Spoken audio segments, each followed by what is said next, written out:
नमस्कार, prime time में आपका स्वागत है। मैं हूं आपके साथ अविनाश। आम बजट को लेकर तमाम सियासी पार्टियों ने अब केंद्र सरकार को घेरना शुरू कर दिया है। उत्तर प्रदेश और पंजाब समेत 5 राज्यों में विधानसभा चुनाव के मद्देनजर विपक्षी दल अब आम बजट की तारीख 1 फरवरी से आगे बढ़ाना चाहते हैं, जिसको लेकर विपक्ष लामबंद होना शुरू हो गया है और चुनाव आयोग के दर जा पहुंचा। वहीं सरकार विपक्ष की मांग के आगे झुकने को कतई तैयार नहीं दिख रही।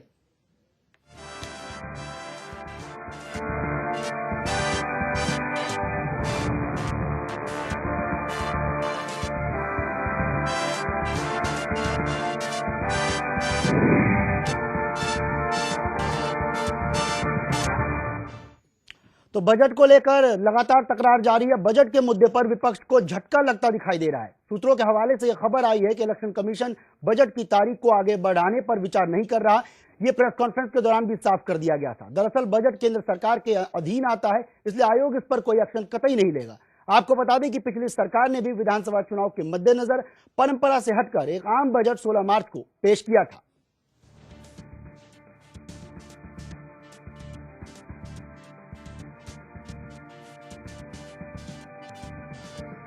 पांच राज्यों में विधानसभा चुनाव के ऐलान के बाद लोकतंत्र का सियासी मेला लगना शुरू हो गया है।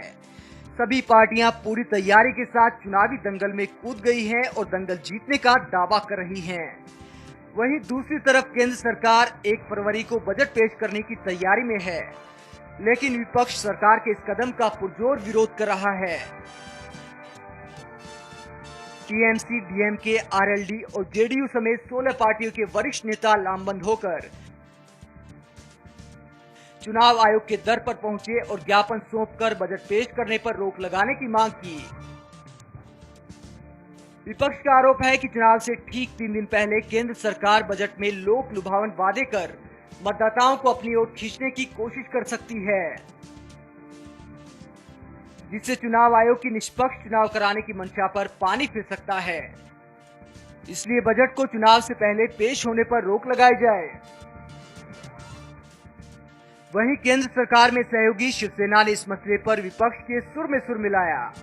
शिवसेना अध्यक्ष उद्धव ठाकरे ने कार्यकर्ताओं की एक सभा को संबोधित किया और राष्ट्रपति प्रणब मुखर्जी से अपील की कि वो 5 राज्यों के आगामी विधानसभा चुनाव से पहले केंद्र सरकार के बजट पेश करने पर रोक लगाएं। उद्धव के मुताबिक केंद्र सरकार बजट का इस्तेमाल वोटरों को लुभाने के लिए कर सकती है। विपक्ष के आरोप पर केंद्र की ओर से मुख्तार अब्बास नकवी ने पलटवार किया और कहा कि बजट सरकार का संवैधानिक कर्तव्य है, इसका राज्यों के चुनाव से कोई संबंध नहीं है। बजट 1 फरवरी को पेश किए जाने का निर्णय अचानक नहीं लिया गया, बल्कि समय रहते सभी संबंधित पक्षों को इसकी जानकारी दे दी गई थी। इससे पहले केंद्रीय वित्त मंत्री अरुण जेटली ने सरकार का बचाव करते हुए विपक्षी पार्टियों पर तीखा हमला बोला और कहा कि एक तरफ तो विपक्षी दल नोटबंदी को अलोकप्रिय फैसला बताते हैं, तो फिर इससे भयभीत क्यों हैं?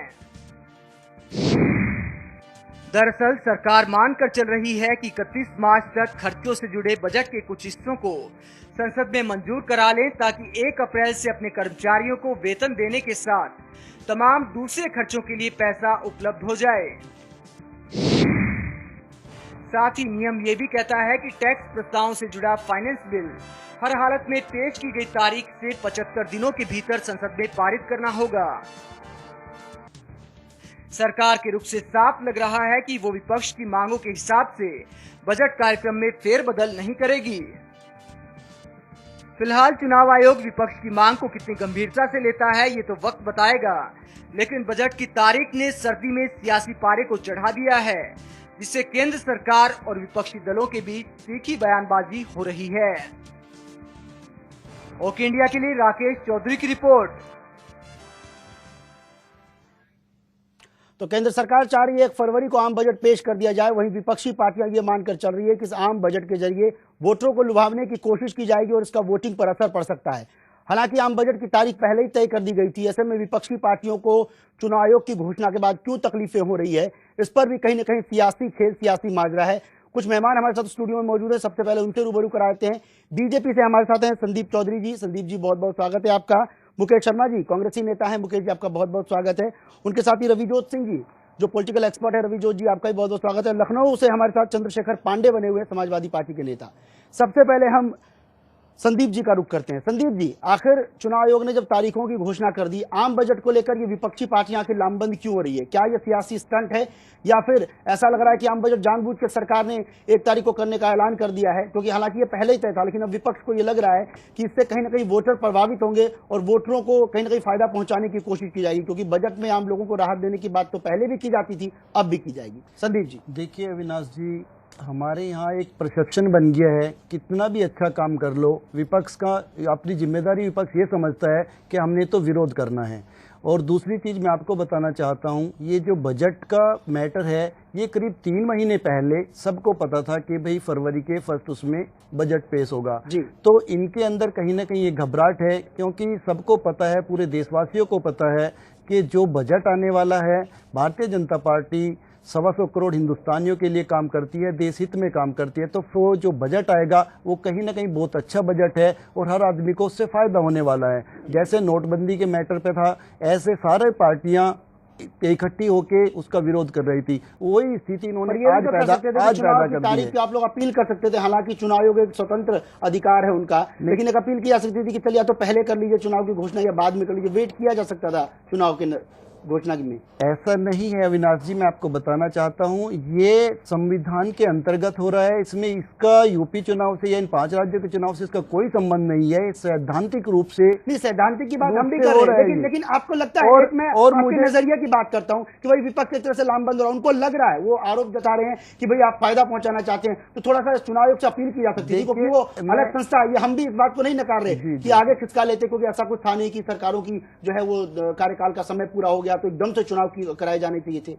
अविनाश जी, अगर ये अब से 10 दिन पहले हो जाता तो आप क्या समझते हैं विपक्ष तब क्या कहता? तब भी विपक्ष इसको आपके शब्दों के मुताबिक ये एक सियासी। मुकेश शर्मा जी, आपका रुख करेंगे। बीजेपी की तरफ से कहा जा रहा है कि बस ये सियासी स्टंट है, आप लोग जिस तरह से नोटबंदी को लेकर बवाल मचा रहे थे उस तरह से इसको लेकर भी बवाल मचा रहे हैं, क्योंकि सबको पता है कि चुनाव आयोग एक स्वतंत्र जो है संस्था है और उस पर केंद्र सरकार का कोई अधिकार नहीं होता, सीधा वो सुप्रीम कोर्ट और उसके बाद फिर राष्ट्रपति के अधीन होते हैं। जी क्या जी, आचार संहिता लागू होने के बाद 5 राज्यों में चुनाव है देश में, और संहिता लागू होने के बाद कोई भी बजट पेश नहीं हो सकता है। ठीक है, सरकार अपनी मनमानी कर रही है, ये चुनावी स्टंट है, चुनावी लुभावने वायदे सरकार क्योंकि बौखला चुकी है भारतीय जनता पार्टी, और वो लुभावने वायदे करके बजट के माध्यम से पर जेटली जी कह रहे हैं 5 स्टेटों में, मेरी बात सुन लीजिए आप, जो ना 5 स्टेटों में जो चुनाव है उसका फायदा उठाना चाहती है। ऐसा नहीं है कि भाई ये जो बजट है ये डिले हो सकता है। पहले भी ऐसा था, यूपीए की सरकार थी हमारी 2012 में, 2012 में भी कुछ स्टेटों में चुनाव थे, और जबकि तत्कालीन वहाँ की विपक्षी लीडर सुषमा स्वराज जी, अडवाणी जी वहाँ गए थे राष्ट्रपति जी के पास, तो उन्होंने कहा था कि भी आप इस बजट को मत करिए, तो यूपीए ने उनको स्वीकार किया था जब बजट पेश नहीं हुआ था। तो ऐसा नहीं है कि भाई अब जब सब पार्टियां जब कह रही हैं, विपक्षी पार्टियां, कि भाई इस बजट को आप डिले करो, इतिहास में 28 फरवरी से पहले कोई बजट पेश नहीं हुआ। आपका इतिहास उठा के देख लो, 28 फरवरी से पहले कोई भी बजट आप ये मानकर कह रहे हैं कि प्री प्लान था, जानबूझकर तय किया गया था, जानबूझ के जो ना तय किया था। और इसमें विपक्ष ने पहले भी विपक्ष ने लिख के दिया हुआ है कि आप इस बजट की जल्दबाजी ना करें, 5 स्टेटों में चुनाव है, आप दोबारा से जो ना वोटरों को रिझाने के लिए तरह की जो ना तारीखों की घोषणा कर दी, तब ये बवाल सामने आया। यस, नहीं ऐसा नहीं है भाई, चुनाव आचार संहिता लग चुकी है, अब बजट का क्या मतलब है? बजट आपने देना है, 8 मार्च का लास्ट का चुनाव है, आप 9 को दे दीजिए, आप 10 मार्च को दे दीजिए, तो अभी कौन सी जरूरत ऐसी पड़ गई है? क्योंकि भारतीय जनता पार्टी बौखला चुकी है और उसको पता लग गया कि 5 स्टेटों में उनकी सरकार नहीं आने वाली है। इस बजट के माध्यम से वो वोटरों को लुभावना चाहते हैं, यही इसका मेन कारण है। रवि जोत जी, क्या लगता है आपको? बीजेपी कह रही है कि नहीं, सब कुछ ऐसा नहीं था, जो तय समय के मुताबिक हुआ है, और ऐसा कुछ नहीं कि वोटरों को लुभावने की कोशिश की जाएगी। अलग संस्था है चुनाव आयोग, बखूबी पता है, इस पर कोई बहस करना भी बेकार रहेगा। बीजेपी की, कांग्रेस की तरफ से ये कहा जा रहा है कि नहीं, ये बिल्कुल सियासी स्टंट है, प्री प्लान था, और प्री प्लान के तहत ये किया गया, वोटरों को लुभावने की कोशिश की गई है। भाई यूपीए की सरकार में भी किया गया था, तो बीजेपी भी इंतजार कर सकती है।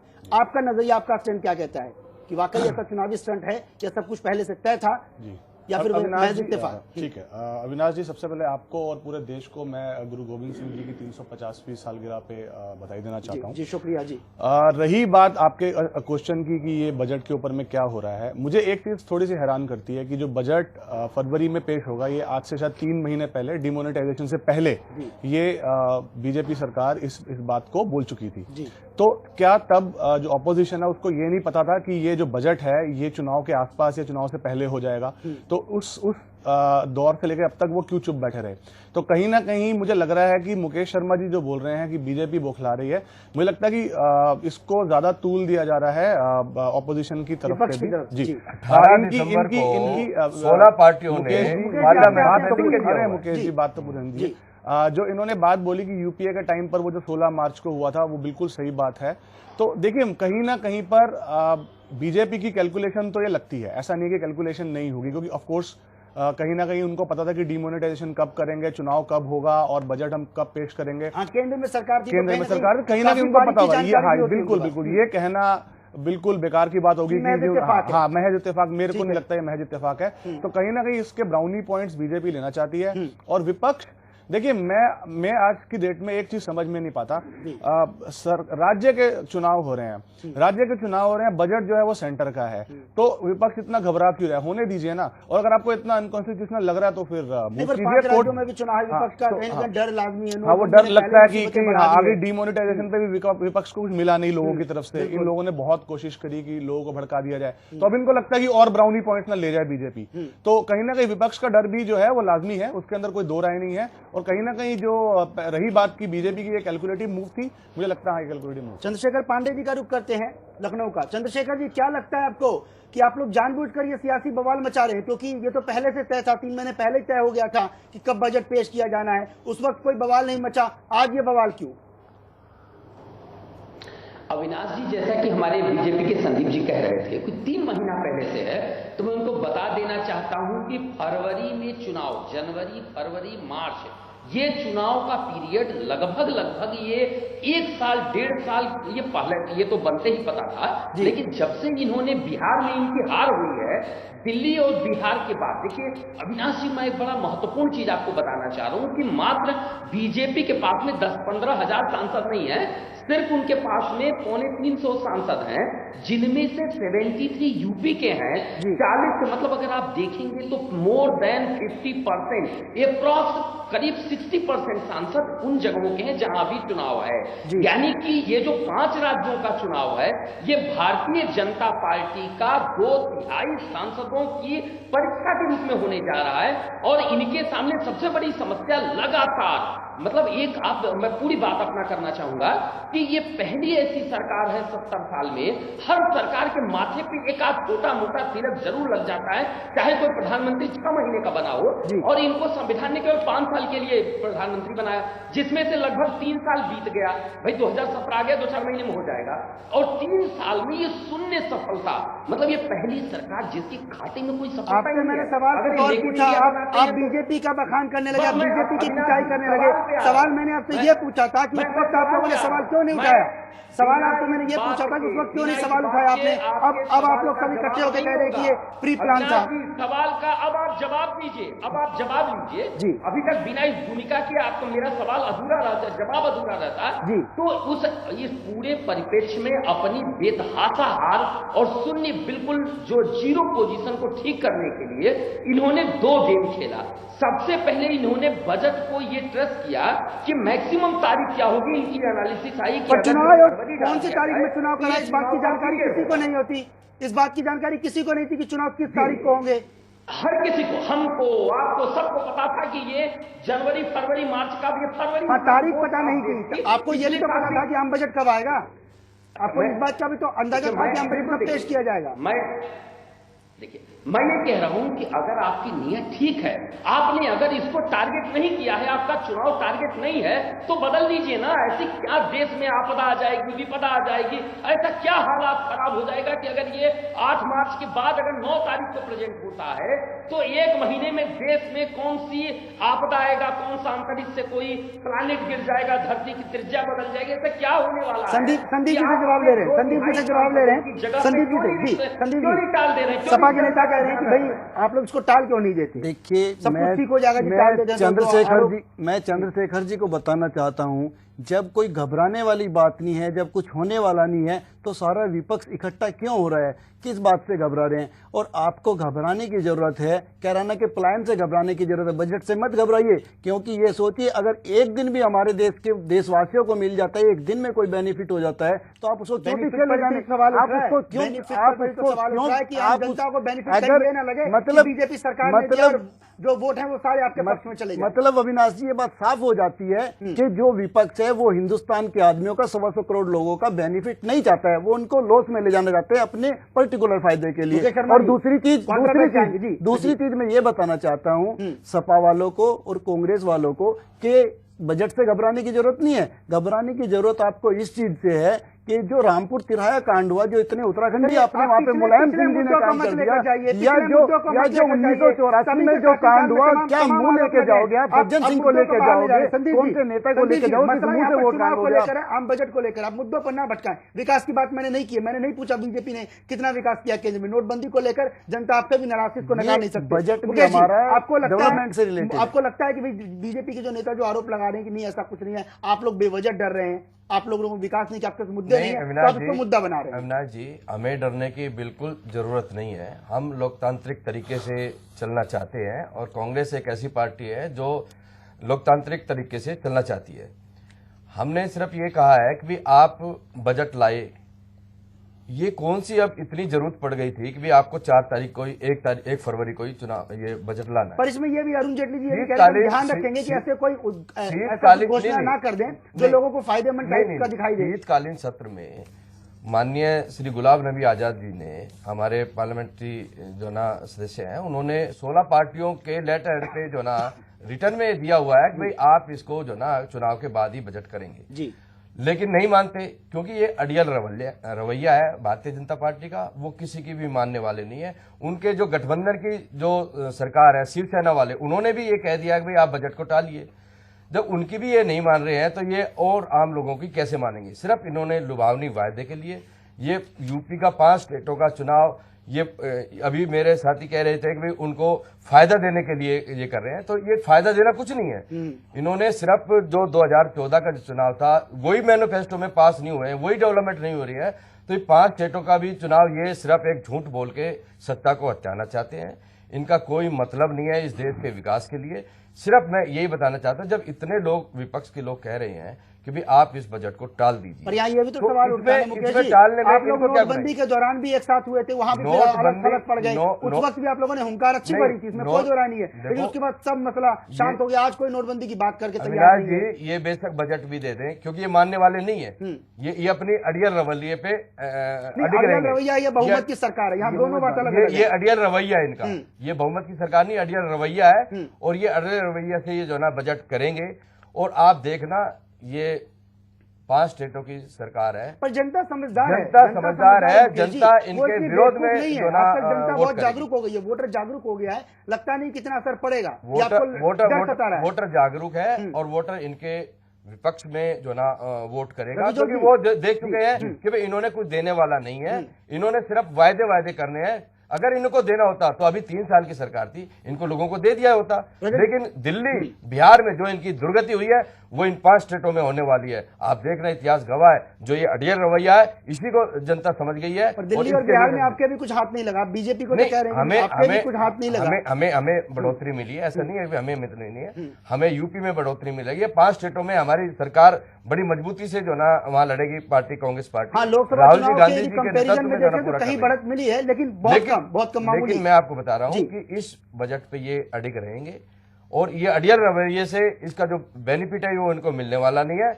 जनता समझदार है, जनता इनके विरोध में वोट रखिए अपनी प्रतिक्रिया। कहीं कांग्रेसी नेता कह रहे हैं कि नहीं अड़ियल रवैया है, ये तो करके मानेंगे, नोटबंदी पे भी नहीं माने थे, लेकिन विपक्ष उस वक्त भी लामबंद हुआ था, बाद में धीरे धीरे धड़ें टूट गई। तो क्या वैसी स्थिति देखने को मिलेगी? क्योंकि लगता नहीं कि केंद्र सरकार अपना फैसला जो है वो विड्रॉल करेगी, बैकफुट पर आएगी, क्योंकि इससे गलत संदेश भी जाएगा कहीं ना कहीं। देखिए, मुझे 2 बातें कहनी है। मुझे लगता नहीं है कि विपक्ष इस वाले मुद्दे को बहुत ज्यादा आगे लेके जा पाएगा, क्योंकि विपक्ष की एकजुटता के हम पहले डिमोनेटाइजेशन के बारे में देख चुके हैं। जी बिल्कुल। 2 चीजें जो बहुत इंपॉर्टेंट है, अभी तीनों नेतागण बोले, सपा सभा के नेता भी बोले और इधर जो मेरे साथ बैठे हैं ये भी मेरे दोस्त बोले, मुझे एक बहुत हैरानी होती है इस बात को सुनकर कि आप पब्लिक को भरमा क्यों रहे हैं।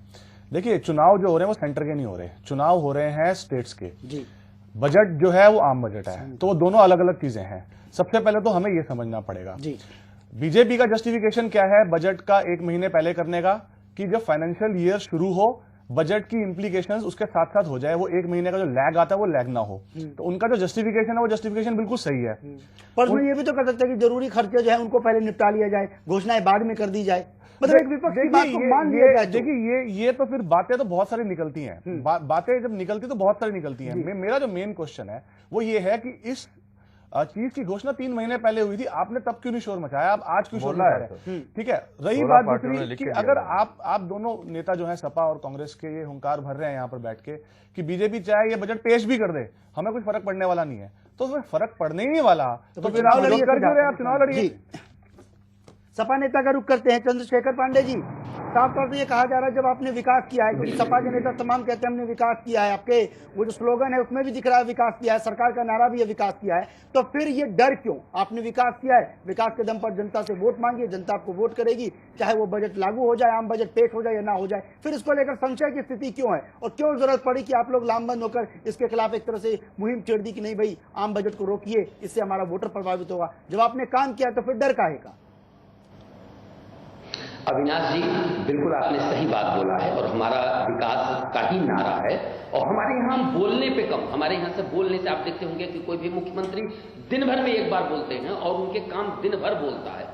तो बेसिकली मैं आपको बात जो मेन अभी हमारे राजनीतिक विश्लेषक जी ने एक बड़ी महत्वपूर्ण बात बोली कि अगर उसका कोई जो इन्होंने छोटा मोटा बेनिफिट बताया कि ऐसा कर लेंगे, तो ये बड़ी अच्छी उन्होंने बात कही और हमें ये आम बजट है केंद्र का है। मैं ये बताना चाहूंगा कि बेसिकली नियत और नीति जो होती है ना वो नियत से बनती है और इनकी अभी हाल की हम लोग जो एक नोटबंदी को देखते हैं तो एक, चूंकि आप सब लोग वरिष्ठ पत्रकार हैं, वो राजनीतिक विश्लेषक हैं, वरिष्ठ पत्रकार हैं, मैं थोड़ा सा एक चीज ध्यान देना चाहूंगा कि नोटबंदी का इंटेंशन समझिए। नोटबंदी जब शुरू होती है तो उसके 20 दिन तक कैशलेस जैसी कोई बात नहीं आती। ये होता है कि ये काला धन भ्रष्टाचार के खिलाफ है।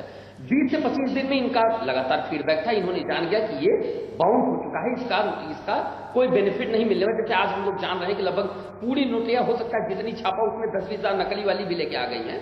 तो इनको ये एहसास होगा। फिर ये इनकी एक खासियत है कि ये जुमलेबाजी में ये तुरंत एक नया सगुफा देते हैं, ऐसा सगुफा कि पूरी उसमें दुनिया। पर ये तो 3 महीने पहले से तय था, ये कोई नया तो है नहीं कि नई स्कीम आ गई है, पहले तय था, तारीख 3 महीने पहले मुकर्रर कर दी गई थी। चुनाव आयोग ने भले अपनी तारीख कल मुकर्रर की, लेकिन ये तो पहले से तय था। अविनाश जी, ये भी यही मैं कहना चाह रहा हूं कि चुनाव आयोग ने भले कल तारीख मुकर्रर की है लेकिन लगभग तय वो भी था और उसी को देख के इन्होंने तय किया ये करेंगे क्या। आप समझ लीजिए जैसे अब तक 20 ये जो है मेक इन इंडिया, स्वच्छता, नोटबंदी, इस तरह के उलूल जलूल टाइप के लोगों को गुमराह करके एक सपने दिखाने वाली आदत है। ये चुनाव में भी ये पता चला, अभी हम आप सोच भी नहीं सकते कि ऐसा कोई जुमला देंगे कि पब्लिक उस झुंझुने में कंफ्यूज जाएगी कि आवाज बच कौन वाली रही है। और झुंझुना तो आपके घर में ही बज रहा है, झुंझुना तो आपके घर में भी बहुत बज रहा है, झुंझुना तो आपके घर में ही बहुत बज रहा है, वो एक अलग मसला है।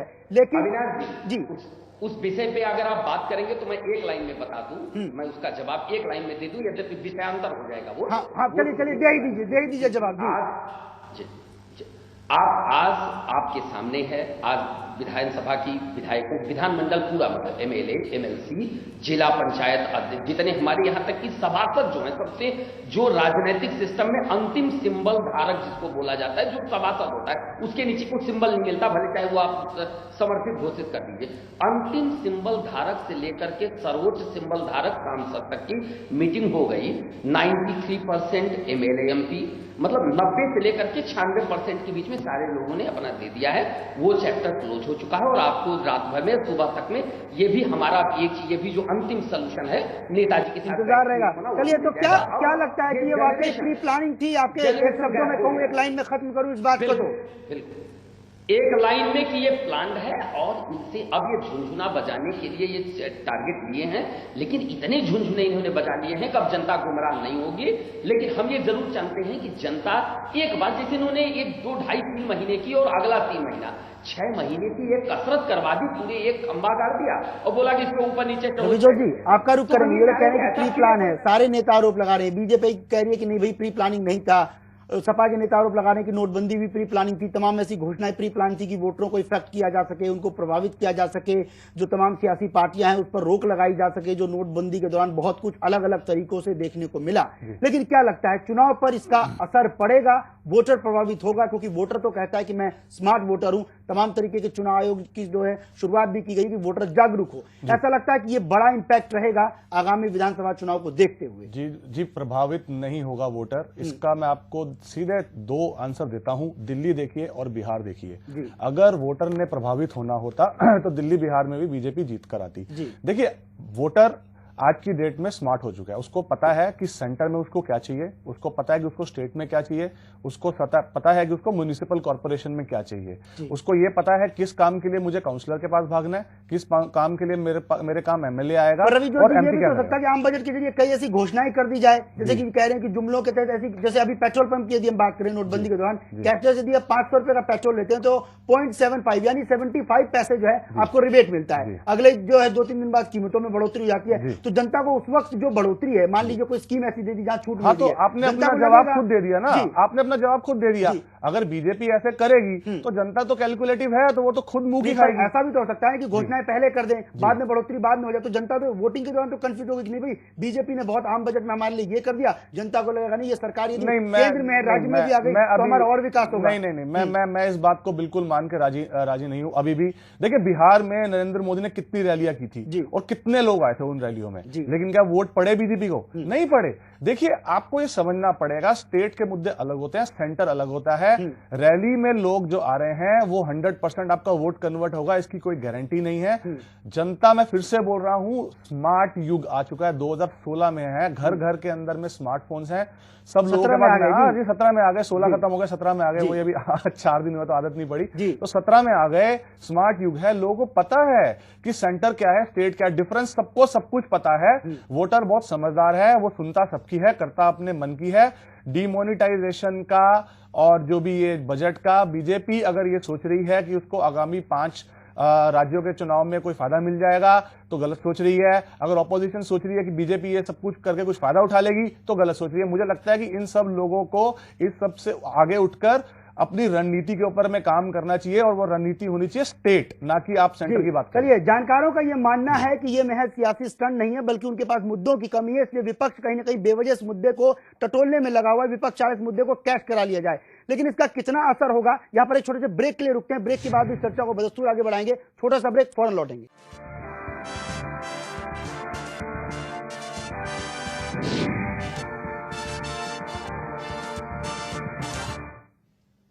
तो आम बजट को लेकर एक बार फिर से जो विपक्षी पार्टियां हैं वो एक हो गई है। साथ ही शिवसेना ने भी इस पर बीजेपी पर हमला बोला है। हालांकि नोटबंदी के दौरान भी शिवसेना की तरफ से इसी तरह से करारा जवाब मिला था बीजेपी को, लेकिन ताज्जुब की बात है कि नोटबंदी के मसले को धीरे धीरे जिस तरह से तमाम लोगों को दिक्कतें हुई, शिवसेना के बयान भी आने धीरे धीरे बंद हो गए और सब कुछ ठीक हो गया। संदीप चौधरी जी का रुख करते हैं। संदीप जी, ये शिवसेना वालों पर कहीं ना कहीं आप लोग लगाम नहीं लगा पाते, या जानबूझकर इन लोगों को इतनी छूट दी है कि आप लोग कोई भी फैसला कर लीजिए, चाहे वो नोटबंदी हो या आम बजट को लेकर हो, इनसे करारा जवाब मिलता है, लेकिन आप लोग पलटवार नहीं करते। मजबूरी और बेबसी क्या ऐसी कि विपक्ष पर हमला कर दिया, अपनों के खिलाफ कुछ भी नहीं बोलते? यहां बिल्कुल समाजवादी पार्टी की तरह देखने को मिलता है कि बिल्कुल साइलेंट मोड या फिर एक रटा रटाया जवाब।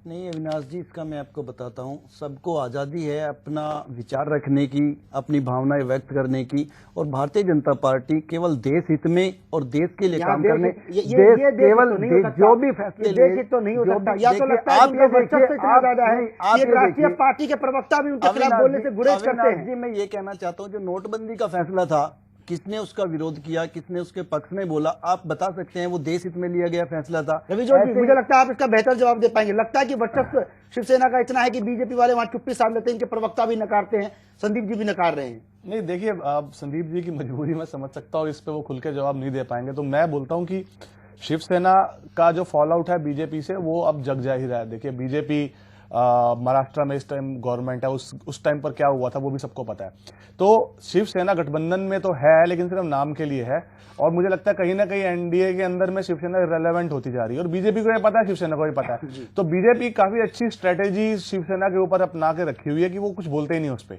जो मुझे लगता है बिल्कुल सही स्ट्रेटेजी है। आपको बेमतलब के, देखिए इतना कुछ तो पहले ही हो रहा है, आप एक मोर्चा और क्यों खोलना चाहते हैं? तो शिवसेना अगर कुछ बोलती है तो बीजेपी कहते ठीक है, लेट इट बी वाली बात करते हैं। अब उसका फायदा मुझे लगता है कि ऑपोजिशन उठाने की कोशिश करता है कि अरे देखो देखो शिवसेना भी बोल रही है, लेकिन ये समझ ही नहीं पा रहा है कि शिवसेना तो इररिलेवेंट हो चुकी है। तो अभी वो बाला साहब ठाकरे वाली शिवसेना नहीं रह गई जी, हमें ये समझना पड़ेगा। तो और उस टाइम और इस टाइम में भी फर्क है।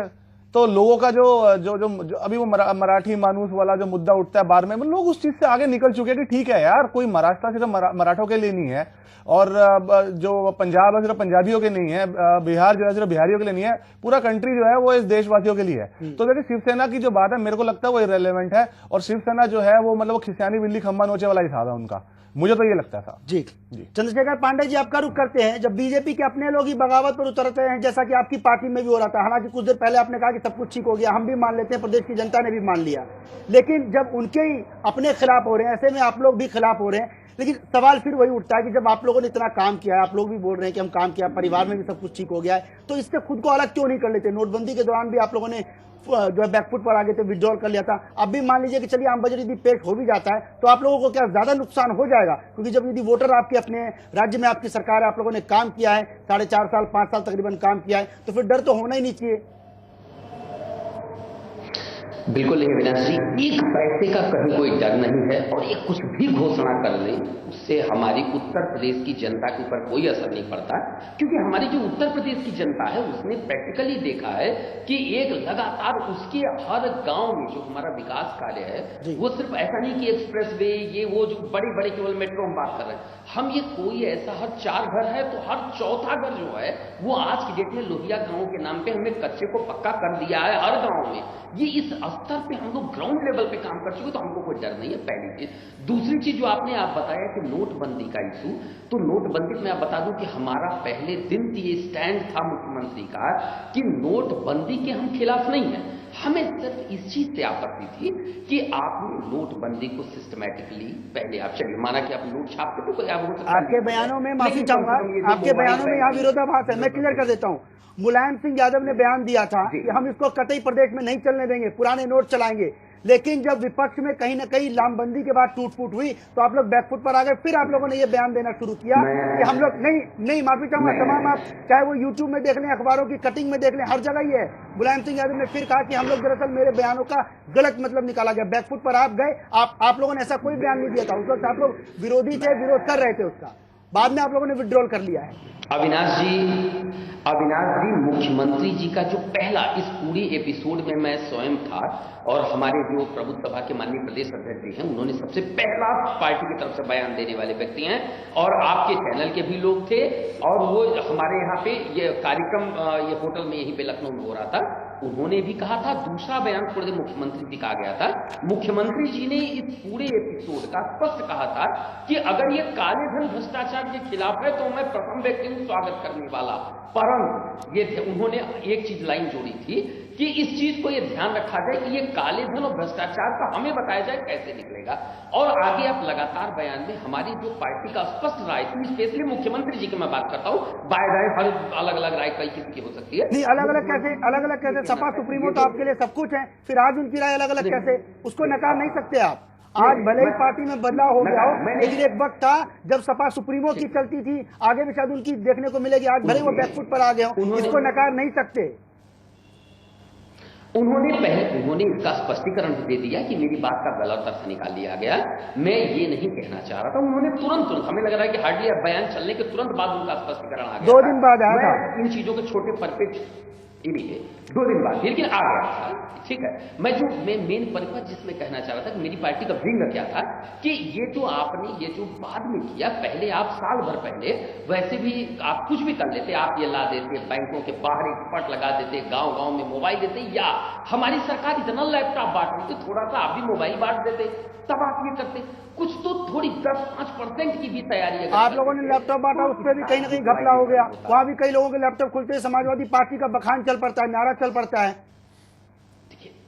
ये हमारे मुख्यमंत्री अब मुझे ये बीजेपी वाले यदि केंद्र सरकार मोबाइल बांट उसमें रिंगटोन यदि नमो का चलता तो आप लोग फिर उस पर आपत्ति जताते कि ये क्या बांट दिया, मोबाइल में रिंगटोन मोदी का गुणगान चल रहा है। हमारे अविनाश जी, मेरे मुख्यमंत्री जी ने ये सार्वजनिक बयान दिया है, शायद आपको याद होगा कि हमने जो लैपटॉप दिया है उस लैपटॉप में आज नहीं, वो जब तक लैपटॉप टूट नहीं जाएगा तब तक उसमें जैसे ही आप खोलेंगे वो उसके सॉफ्टवेयर का प्राइमरी प्रोटेक्टेड पार्ट है। ठीक है, चाहे जो भी कर ले कोई भी सॉफ्टवेयर को हटा नहीं सकता है। और मैंने जानबूझ के ऐसा किया है कि समाजवादी पार्टी नहीं, उसमें उत्तर प्रदेश के मुख्यमंत्री के रूप में एक मुख्यमंत्री की हैसियत होती है और एक सांसद की हैसियत होती है। तो ऐसे उत्तर प्रदेश के मुख्यमंत्री के रूप रोकना चाहूंगा, उस लैपटॉप को दोबारा खोल कर देखिएगा। समाजवादी पार्टी, सपा सुप्रीमो और अखिलेश यादव तीनों के चेहरे हैं उसमें, आप इसको नकार नहीं सकते। लैपटॉप वाला जो मसला है वो कहीं ना कहीं विवादों में रहता। कांग्रेसी मुझे इतना बता दीजिए, पूरा कर दूं मैं, मुझे इतना बता दीजिए कि इनमें तीन में से बाहरी कौन है? एक जनता द्वारा चुना गया मुख्यमंत्री चंद्रशेखर जी, मैंने कहा कोई बाहरी है। मैं तो यही पूछ रहा हूँ आपसे कि आप लैपटॉप अपना बांट रहे हैं या कहीं ना कहीं पार्टी का बांट रहे हैं। आप खुद कह रहे हैं कि उसने सॉफ्टवेयर लगाया, सॉफ्टवेयर क्या विपक्ष ने लगाया? सॉफ्टवेयर तो आप ही ने लोगों ने लगाया होगा, यानी वो तो आपका प्रचार हो गया। उत्तर प्रदेश की जनता का क्या भला हुआ? उत्तर प्रदेश सरकार ने, मैं यही कह रहा हूँ ना कि भला जनता का करने के लिए आप भी मोदी जी का गुणगान करने वाला ही सही, पर दे दीजिए ना उनको मोबाइल।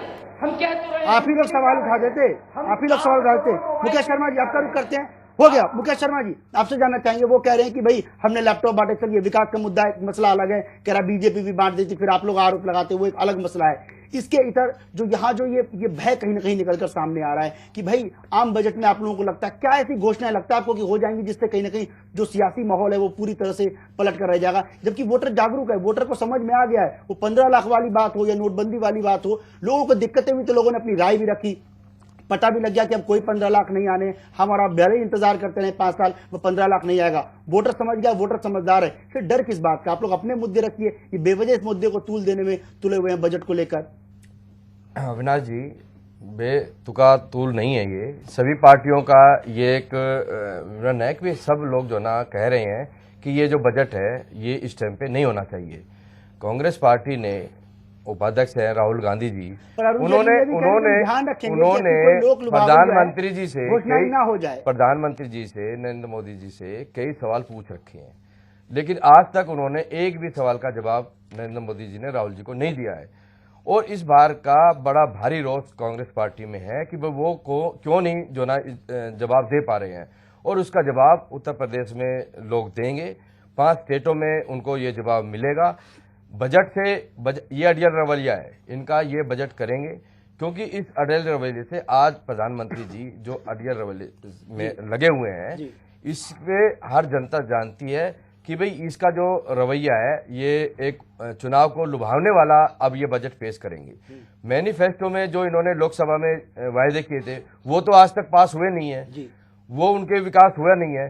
तो जनता सब समझ चुकी है, ये लुभावने वायदे करेंगे, ये टैक्स में रिलीफ देंगे या जनता को मकान बनाने का कुछ ऐसा कुछ करेंगे जिसमें जनता जो ना कुछ समय के लिए विचलित हो जाती है। और इस टाइम पे चुनाव आयोग को भी ये चाहिए कि वे इस तरह के लुभावने वादों पे रोक लगाए। आप लोग चुनाव आयोग में भी शिकायत चुनाव आयोग में हमने लिख के दिया है और सभी पार्टियों ने 16 पार्टियों ने ये लिख के दिया है कि भाई इस ऐसे चुनाव घोषणाओं पे लगाम लगाई जाए, नहीं तो ये चुनाव जो ना लोकतांत्रिक तरीके से जो ना ये खराब हो जाएगा, जिससे कि ये एक पूरा विवरण जो है जब 16 पार्टियां ये कह रही हैं, चुनाव आयोग को हमने आज लिख के दिया है कि भाई आप लुभावने वादे जो ये करने वाले हैं कहा कि हम उसका ध्यान रखेंगे, क्योंकि चुनाव आयोग की प्रेस कॉन्फ्रेंस के दौरान भी ये बात सामने आई थी। क्या ध्यान रखेंगे? जब आप इस स्टेप पे बजट लाते ही क्यों है? आप और 10 दिन रुक जाइए। आप 8 मार्च को जो ना चुनाव आपका खत्म होना है, आप 9 तारीख को कर लीजिए, आप 10 को कर लीजिए, लेकिन लुभावने वादे पे और वो देश के हित में नहीं है। मुकेश जी, इस बात को अविनाश जी पहले ही क्लियर कर चुके हैं, बजट पहले से शेड्यूल हो चुका था। अभी चुनाव आयोग ने अपना शेड्यूल दिया है बाद में ठीक है। और उसके बाद जो आप वादों की बातें करते हैं या लोक लुभावने उसकी बात करते हैं, हिंदुस्तान का इंसान बहुत समझदार हो चुका है।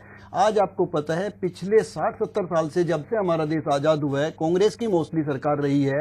एक छोटी छोटी चीज़ें, अगर मैं या आप कोई भी पासपोर्ट बनवाने जाता था, हम अपना वोटर आई कार्ड या ड्राइविंग लाइसेंस दिखाते थे, एड्रेस तो वो मान लेते थे, लेकिन उसमें एक पैच जन्म तिथि का फंसा रखा था कि अपना बर्थ सर्टिफिकेट लेके आओ। अब ग्रामीण लोगों के पास बर्थ सर्टिफिकेट नहीं होता था, उसमें सब में क्या था, पैसा चलता था। आप लोगों ने इसलिए, लेकिन अभी भारतीय जनता पार्टी ने उन सभी लोगों के लिए क्या कर दिया है कि जो वोटर आई कार्ड होगा आपका या जो ड्राइविंग लाइसेंस होगा, उस पर जो आपकी डेट ऑफ बर्थ मेंशन होगी वही माननी जाएगी। एक तरीके से भ्रष्टाचार खत्म हो गया। पहले आपने क्या कर रखा था, किसी बच्चे को फॉर्म भरना है, वो कोर्ट कचहरी के चक्कर काटता रहता था। नहीं सर, मैं ये बताना चाहता आप बखान न करें, आचार संहिता लग गई और आप पर भी लागू होती है। मैं कुछ बोलना चाहूंगा के मामले में राहुल जी की बात मैं बता देता हूँ एक बार। राहुल जी किसानों के पास जाते हैं, मजदूरों के पास जाते हैं, लेकिन आज जब बजट की बात आई है, जब आप बजट की बात आती है तो वो उन्हीं लोगों की वो फैसिलिटी देना चाहते हैं। अपने प्रधानमंत्री जी से सवाल पूछ रखे हैं, उनका जवाब क्यों नहीं देते? प्रधानमंत्री दे। अरे राहुल जी जल्दी मिलने प्रधानमंत्री से मुलाकात हुई थी, अभी हाल ही में मुलाकात हुई थी दिसंबर में, दलों को लेकर चले गए थे, तभी लोग नाराज हो गए। मुकेश जी देखिए, आपका जो नैरेटिव है वो टोटली गलत है। मैं बताता हूँ कैसे, और प्लीज मुझे कंप्लीट करने दीजिएगा, फिर जवाब दीजिएगा। सबसे पहले अभी आपने बोला कि राहुल गांधी जी ने प्रधानमंत्री जी को 10 चीजें बोली, प्रधानमंत्री जी उनको जवाब नहीं देते। देखिए, आप सबसे पहले ना कांग्रेस राहुल गांधी गुणगान बंद कीजिए, मैं आपको बता रहा हूं, अदरवाइज कांग्रेस बिल्कुल खत्म हो जाएगी। राहुल गांधी गरीब की लड़ाई लड़ते लड़ते एकदम से यूरोप चले जाते हैं घूमने। तो राहुल गांधी जी को तो यही नहीं पता कि परसेप्शन मैनेजमेंट होता क्या है। मुझे लगता है उनको अपनी पीआर टीम और परसेप्शन मैनेजमेंट टीम को बदलना पड़ेगा। मेरी बात खत्म हो गई मुकेश जी, आप जवाब दीजिएगा। पहले मैं आपको देखिए आम जनता के दृष्टिकोण से बताता हूं।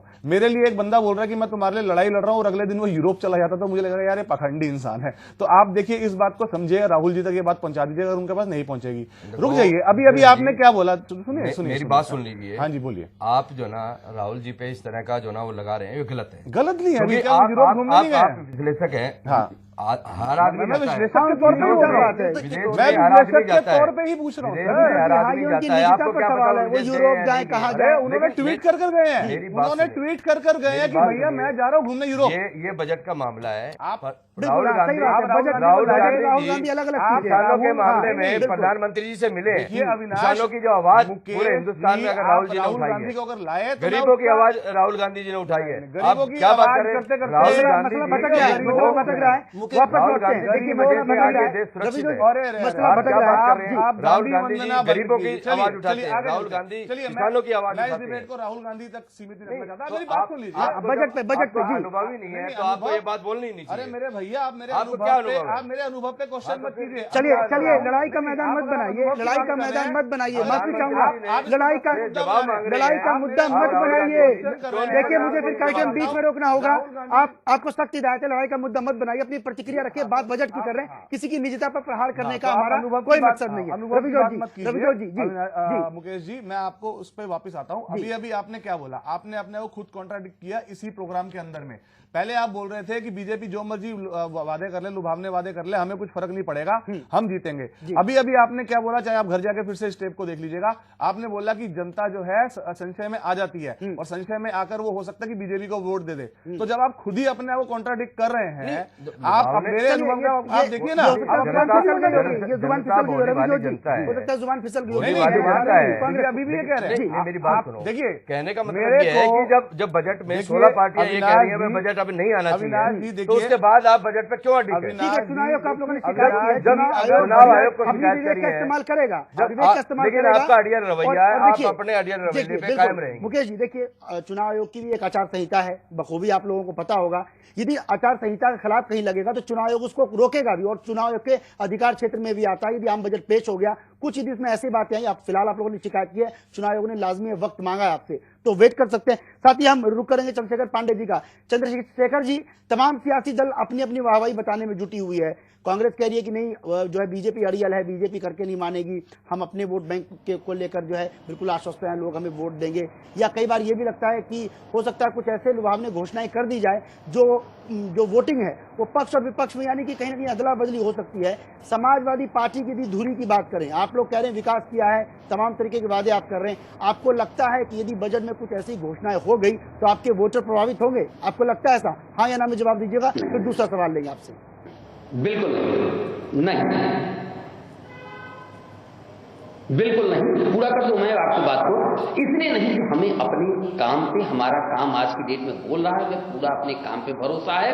पर मेरे जो कांग्रेस के शर्मा जी ने बोला, मुकेश भाई ने, देखिए रवजीत जी ने उस बात को डायरेक्शन बदल दिया। एक सत्य पहलू है, एक होता है जनता का, जनता इनके बहकावे में नहीं आएगी, परंतु इसके बावजूद भी आप याद कर लीजिए नोटबंदी का पहले दिन, जो सिर्फ उन्होंने नहीं कहा, ऐसा नहीं कि भारतीय जनता पार्टी के नेताओं ने कहा, पूरी मीडिया ने कहा कि लगभग 3 से 4 करोड़ और 4 लाख करोड़, किसी ने तो 5 लाख करोड़ तक पैसे वापसी नहीं आने की बात की।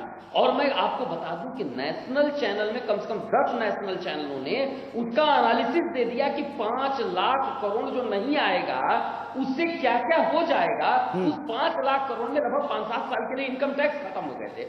जो भारतीय जनता पार्टी ने तो नहीं कहा, ये किसने कहा? मीडिया ने। किसके आधार पर?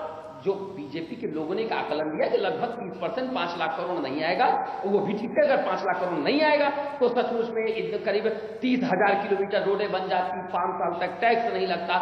अब उस जनता, जो एक गरीब जनता जो 5,000 रुपए के लिए परेशान है, उसको ये बता दिया जाए कि तुम्हारे खाते में 15 लाख आ जाएगा, तो हो सकता है गुमराह तो होने का खतरा होता है। लेकिन हम सिर्फ, हमारा धर्म है जनप्रतिनिधि होने के नाते उस जनता को गुमराह करने से, गुमराह होने से बचाना हमारा धर्म है। उस धर्म का पालन करते हुए मैं कांग्रेस के जो भाई हैं उनकी बात को मैं सहमति करता हूं कि वो गुमराह ना होने पाए। इसलिए हमको ये कहना बताना जरूरी है कि ये 15 लाख जैसा, 2 लाख जैसा, 6 लाख जैसा, 5 लाख करोड़ जैसे इस तरह की कोई एक सगुफा जुमला बजट में ला सकते हैं, इस और जिसमें जनता और पर सरकार ये भी कह रही है चंद्रशेखर जी कि यदि हमने बजट लाने में देरी कर दी तो सरकारी कामकाज पर असर पड़ेगा, तमाम तरीके की दिक्कतें पेश आएगी, और ये तो जनता के हित में है। ये भी सरकार अपना पक्ष रख रही है, इसलिए विड्रॉल करने का फिलहाल मूड नजर नहीं आ रहा है। अविनाश जी, आप पत्रकार बुद्धिजीवी, आपको भी पता है कि उससे 1 पैसे का अगर कितना ही कुछ लग रहा है तो उसके लिए अंतरिम बजट कोई ऐसा है तो छोटा सा एक अंतरिम बजट आप जो कि लुभावने वायदे ना होकर के छोटा सा अंतरिम बजट पारित कर लीजिए। जैसे हम लोग भी चुनाव था तो हमने कर तो लिया ना, हमने चुनाव तक के पीरियड में एक अंतरिम बजट सारे खर्चों के लिए हमने जो लोगों को दिया उसको हमने अंतरिम बजट छोटा सा पास करके क्लोज कर लिया। आप भी छोटा सा एक बजट पास के क्लोज कर लीजिए मुद्दा खत्म।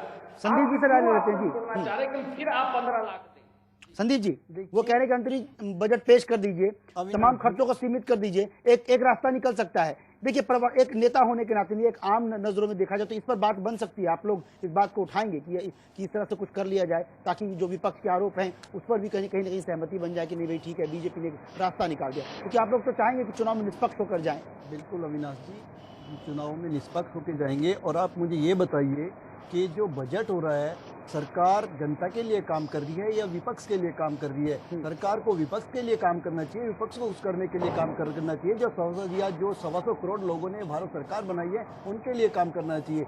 सरकार 125 करोड़ हिंदुस्तानियों के लिए काम कर रही है, संविधान के हिसाब से काम कर रही है, और उसी बजट को लेकर हम लोग सामने आ रहे हैं। और रही बात विड्रॉल नहीं होगा? नहीं, विड्रॉल नहीं होगा। और मैं सपा के भाई को बताना चाहता हूं, एक तरफ भारतीय जनता पार्टी की सरकार है वो देश हित में काम कर रही है, और आप अपने बेटे को मुख्यमंत्री बनाने के लिए काम कर रहे हैं। मसला हो जाएगा, वो एक अलग मसला हो जाएगा, वो एक अलग मसला हो जाएगा। थोड़ा मुकेश शर्मा जी, आपकी प्रतिक्रिया क्या लगता है आपको कि भाई अंतरिम बजट पेश करके समाधान निकाला जा सकता है? आप लोग इस पर तैयार हैं? क्योंकि आप लोगों की तरफ से ये बयान आया था कि ऐसा कर लीजिए, हम इस पर तैयार हो जाएंगे। क्या बीजेपी मानेगी? अविनाश जी, हमने पहले भी बजट डिले हुआ है। 2012 का मैंने आपको एग्जांपल दिया था कि कुछ स्टेटों में चुनाव थे, उसका जवाब नहीं दिया। पहले भी बजट डिले हुए हैं, जबकि यूपीए सरकार थी हमारी, तब बजट डिले हुआ था, और अब भी बजट डिले हो सकता है अगर ये मानने के लिए तैयार हों तब। लेकिन अड़ियल रवैया है, ये मानेंगे नहीं। कितने भी सारे विपक्ष एक हो जाएगा तब भी ये नहीं मानेंगे, क्योंकि इनको एक सियासी फायदा पहुंचाने के लिए ये बजट लाए हैं, और इस बजट के माध्यम से ये जनता को बेवकूफ बनाएंगे। इनको करना कुछ नहीं है, जुमले वाले जो ना ये वायदे करेंगे, जैसा कि पहले 2014 तो में आप किया लोगों के था। लिए चुनावी मुद्दा भी तो इसलिए बन सकता है कि भी बीजेपी का जो है सियासी बजट है, क्योंकि आप लोग पहले भी जैसे जुमले वाली बात करते रहे, तो यहाँ भी इस्तेमाल कर सकते हैं, ये एक मुद्दा मिल सकता है, ये एक soft corner, हाँ। 100% जुमला का पेश बजट करेंगे जिसमें जनता को कोई फायदा होने वाला नहीं है। हमारा भी यही मुद्दा जनता के बीच रहेगा कि इनके वायदे, अगर इनको वास्तव में विकास करना चाहिए था तो ये अभी 2-3 साल हो गए हैं, इनको विकास के मुद्दे करने चाहिए थे, लोगों को फायदा पहुंचाना चाहिए था, लेकिन लोग जो है ना समझ चुके हैं, इनको लोगों को कोई फायदा मिला नहीं है, और लोगों को फायदा नहीं मिला है उसका जवाब अब 5 स्टेटों में इनको मिल जाएगा। रविजोत जी, ये लगता है चुनावी मुद्दा बनेगा, चुनाव में तमाम सियासी पार्टियां इस बात को कैश कराने में जुटेगी, हालांकि कितना कैश होगा ये तो 11 तारीख के बाद ही पूरी तरह से साफ हो पाएगा, ऑपोजिशन सरकार बनती है। ऑपोजिशन एग्जैक्टली वही गलती कर रहा है जो डिमोनेटाइजेशन पर ये कर चुके हैं कि ये डिमोनेटाइजेशन को भी इन 5 स्टेट के चुनाव के साथ जोड़ दिया और अब इसको भी 5 स्टेट के चुनाव के साथ जोड़ दिया। मैं ये बात फिर से बोलता हूँ और मैं बहुत इसको गंभीरता से मानता हूँ कि ये जो बजट पेश करने का बीजेपी का जो जस्टिफिकेशन है कि फाइनेंशियल ईयर के साथ साथ उसकी इम्प्लीकेशन ठीक हो है जाए, या उनका नहीं है? जस्टिफिकेशन ठीक है और इसका कोई भी प्रभाव वोटरों पे नहीं पड़ेगा। स्टेट के जो इलेक्शन है वो स्टेट के मुद्दों पे लड़े जाते हैं। इसका मैं आपको छोटा सा एक और चलिए वक्त की कमी है, छोटी सी प्रतिक्रिया लेंगे लखनऊ से। चंद्रशेखर पांडे जी, लगता है सियासी मुद्दा बनेगा, आप लोग इसको चुनाव में उठाएंगे सियासी मुद्दे को कि भाई नोटबंदी का मुद्दा तो आप लोगों के पास है, बजट का मुद्दा भी कहीं ना कहीं चुनाव के दौरान देखने को मिलेगा, छोटी सी प्रतिक्रिया दीजिएगा, वक्त की बहुत कमी है। नहीं अविनाश जी, हमको इसको इशू नहीं बनाने चाह रहे हैं। हमने जनता को अवेयर करने का काम था, जनता को हमने बता दिया है कि ऐसा कोई भी जुमलेबाजी गैम्बलिंग हो सकती है। पर विरोध में तो साथ हैं आप लोग, विपक्ष के विरोध में तो साथ हैं। दूसरी नहीं, हमने कहा ना कि जनता, विरोध का मतलब हम ये जनता को हमने बता दिया है कि गैम्बलिंग करने वाले हैं, अलर्ट रहिए, और जितना दम है चुनाव आयोग के सामने हम लोगों ने अपनी पूरी बात रख दिया है। चुनाव आयोग को डिसाइड करना है कि क्या हम अपेक्षा करते हैं कि चुनाव आयोग मजबूत दिखे जैसा टीएन सेशन। चलिए, यानी बहुत बहुत शुक्रिया आप तमाम मेहमानों का। यानी कुल मिलाकर अब चुनाव आयोग ये तय करेगा कि हम बजट को रोका जाए, क्योंकि केंद्र सरकार के रवैये से ये लगता नहीं कि वो बैकफुट पर जाना चाहेगी, क्योंकि इससे भी सियासी माहौल जो है खराब होगा और इसका असर वोट बैंक पर भी बखूबी देखने को मिलेगा। यानी चुनाव आयोग अब 1-2 दिनों में क्या फैसला लेता है, इस पर रहेगी अहम निगाह। फिलहाल प्राइम टाइम में आज मेरे साथ इतना ही, मुझे दीजिए इजाजत, नमस्कार।